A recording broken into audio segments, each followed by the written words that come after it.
নমস্কার বন্ধুরা, আজ নিয়ে এসেছি আমি শাপলার পাতুরি। শাপলা ছাড়িয়ে রেখেছি, আঁশটা ছাড়িয়ে পরিষ্কার করে কেটে রেখেছি।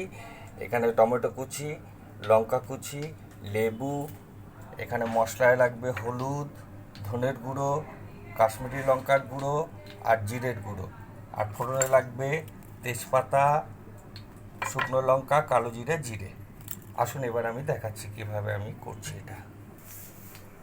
তেল গরম করে ফোড়নের জিনিসগুলোকে আমি দিয়ে দিলাম। এগুলো ভাজা ভাজা হয়ে গেলে টমেটো কুচি এবং লঙ্কাগুলোকে দিয়ে দিলাম, দিয়ে এগুলোকে সুন্দর করে ভাজব।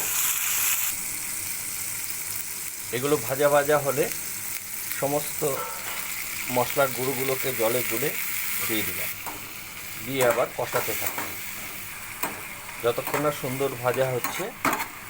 এটা আমি কষাতেই থাকবো। চিনি আর লবণও দিয়ে দিলাম, দিয়ে ভাজতে থাকবো। এবার শাপলাগুলোকে এর মধ্যে দিয়ে দিলাম। এবার লেবুটা চিপে দিয়ে দিলাম।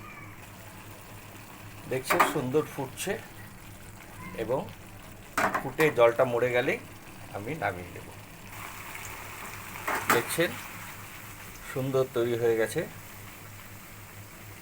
শাপলার চচ্চড়ি। কেমন লাগলো জানাবেন।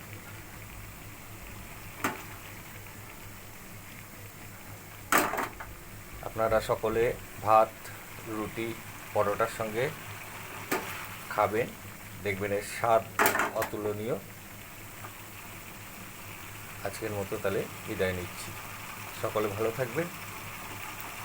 কেমন লাগলো আমাকে অবশ্যই জানাবেন।